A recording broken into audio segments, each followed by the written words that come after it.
Dit programma wordt mij mogelijk maken door het Museum Opstelon Gorredijk en de Museumvereniging.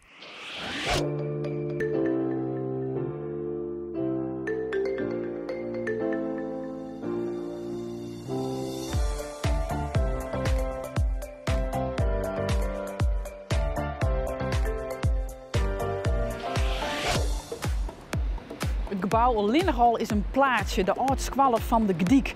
Maar een grote rol voor master Jan IJsinga hier in het museum Opstelon. En mocht ik nog wat verkouden raadje, witsen die ik wil hier maar een van de stille schatten. Museum Opstelon is een museum dat de geschiedenis vertelt van de Gediek en omjouwing. Uit zijn van de verzetsheld IJsinga het druk omdenken voor volslaan orenzaken, die was archeologie, het jodendom, de vervinding en opkomst van het socialisme en de rijkdom van de begoerde burgerij van de Gediek. Hallo, Miranda Werkman. Ja, hallo, hij is sterk. Zie je, Jan IJsinga, dat wie een principieel man, hè? Of net? Ja, dat wie dus zeker, ja. Hij had hier, het zien hier ongeveer onderwezen west om deze squallen. Hij was een oudzuige socialist, hij was vegetariër en zijn principes hebben wel eens in problemen gebracht. En uiteindelijk had het ook laat tot zijn DE in 1943. Waarom? Hij had oproepen om de band thuis te houden. Dat werd in verband met de meistaking of de malkenstaking, zoals het hier wel neemt wordt. Ja, het grote verzet doen. Het grote verzet doen en dat is hem terug de Duitsers kwijt aan. En de groene politie die had hem op 3 mei van huis hellen. Hij is veroordeeld voor een onpaste rechtspraak en hij is op 4 mei de Maas deersketten. Zo, dus in principes hebben hem. Ja, uiteindelijk hebben ze in principes hem het kosten, ja zeker. Is er nog wat van hem te zien? Want ik neem aan dat hij in deze ronde misschien wel een les doen heeft. Nou, dat waar ik net maar 100% zeker te zeggen. Nou, bovenin de depot hebben we nog wel wat ontdenken aan. Dan wil ik dat graag schiffen zelfs. Ja. Welke kant maar wie uit? We gaan deze kant uit. Dan gaan we de trap op. Binnen al wat trappen.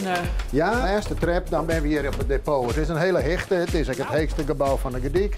Oh, ik vind alleen al die dwarren nou geweldig. Ja, hè? Ja.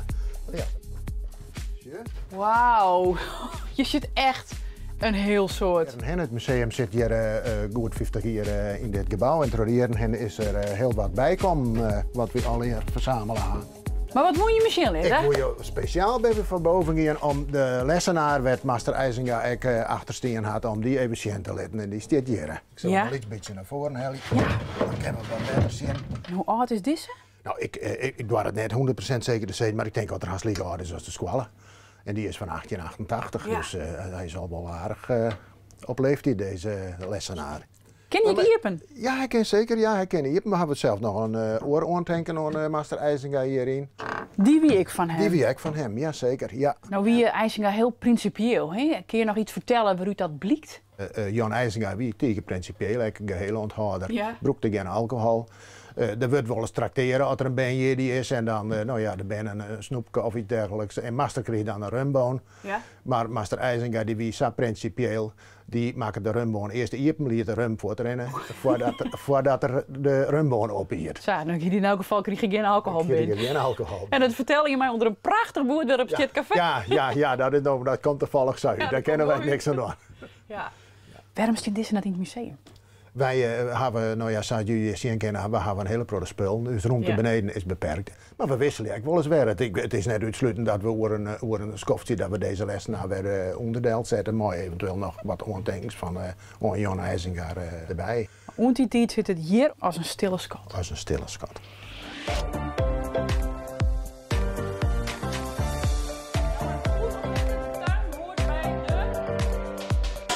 De tuin staat in.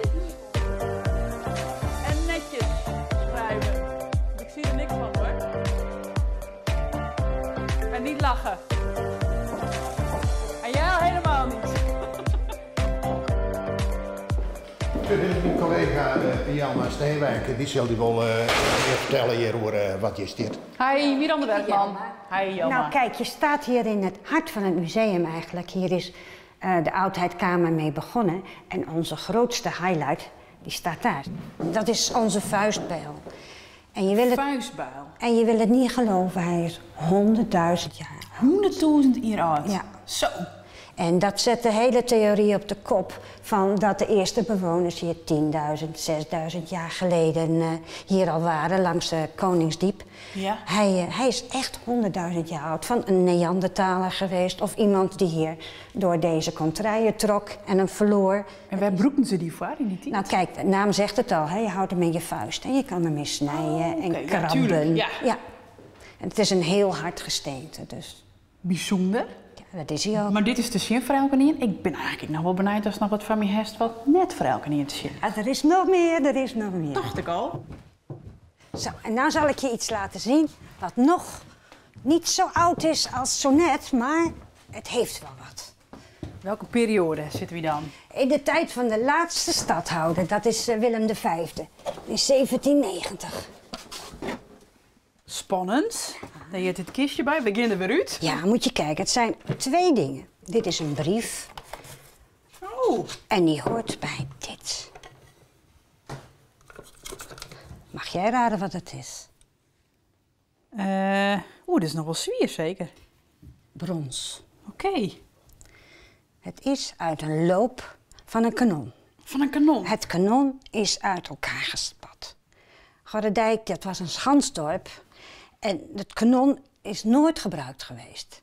Maar ter ere van stadhouder Willem V zouden de kanonnen eens een keer gebruikt worden. Eerste keer ging goed, tweede keer, baf! Deze scherf vloog in zijn wang, in zijn gezicht. Hij was blind. Ach. 2 maanden later is die scherf uit het gezicht van die tijger gekomen. En 2 maanden later? ja, ik snap ook niet hoe hij dat gehad heeft met al die pijn, maar ja, nou. En toen vond hij dat de stadhouder dat toch wel weten moest van, nou ja. Hij kon het dus nou even vertellen. Dat wel, ja. En moet je kijken, hier is de brief die hij naar die stadhouder schreef. 1791. Om 3 Voor de 3e keer. als hij om... Nou ja, dan zult het wel helemaal misgaan dus. Ja. Ik weet ook niet wat de stadhouder gedaan heeft. Een stukje van een loodzwaar. Hij heeft met het verlies van het linkeroog. Wat woe hij maar deze brief? Woe hij skiervergoeding? Ik denk het wel. Het staat er niet bij, maar je gaat niet zomaar even een brief naar een stadhouder schrijven van wat fok het gezellig. Dus ik vermoed dat hij wat wil hebben. Waarom is dit net in het museum te zien? Nou, we hebben zoveel van die dingetjes, daar moet iets omheen. Als je bijvoorbeeld over de Skans vertelt, dan zou die erbij kunnen. Ja. Hè? Het moet een onderwerp zijn waar je... Ja, het is een te losstehend verhaal. Juist, ja. Dus eigenlijk een hele mooie stille schat. Die af en toe tevoorschijn komt. Ja.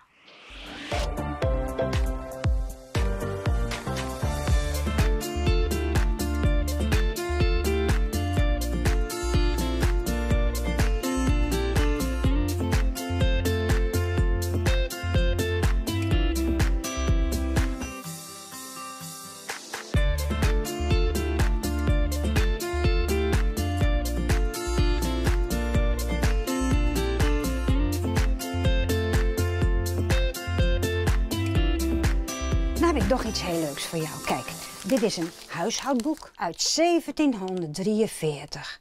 Er staan allerlei tips in die je gebruiken kunt in de huishouding. Vervattende vele middelen om zijn goed te vermeerderen en zijn gezondheid te behouden. Oké, nou stel je voor dat in de titel weer een beetje ik ben verkouden. Wat staat het boek?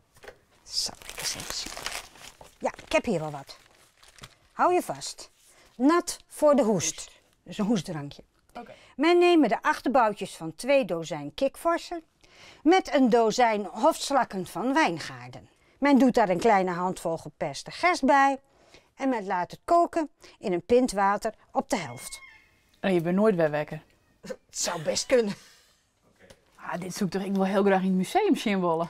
Ja, maar kijk, dan moet je bijvoorbeeld een tentoonstelling hebben over koken in de tijd van 1600, 1700, hè, waar dit boek uitkomt. Of ja, gekke recepten, misschien wel een groot heksenboek of zo. En dan zou dit boek erbij kunnen. Ja. En het moet wel een bepaalde Maar het wil in het context verhaal hebben. passen, Ja, tuurlijk. zeker. Ja.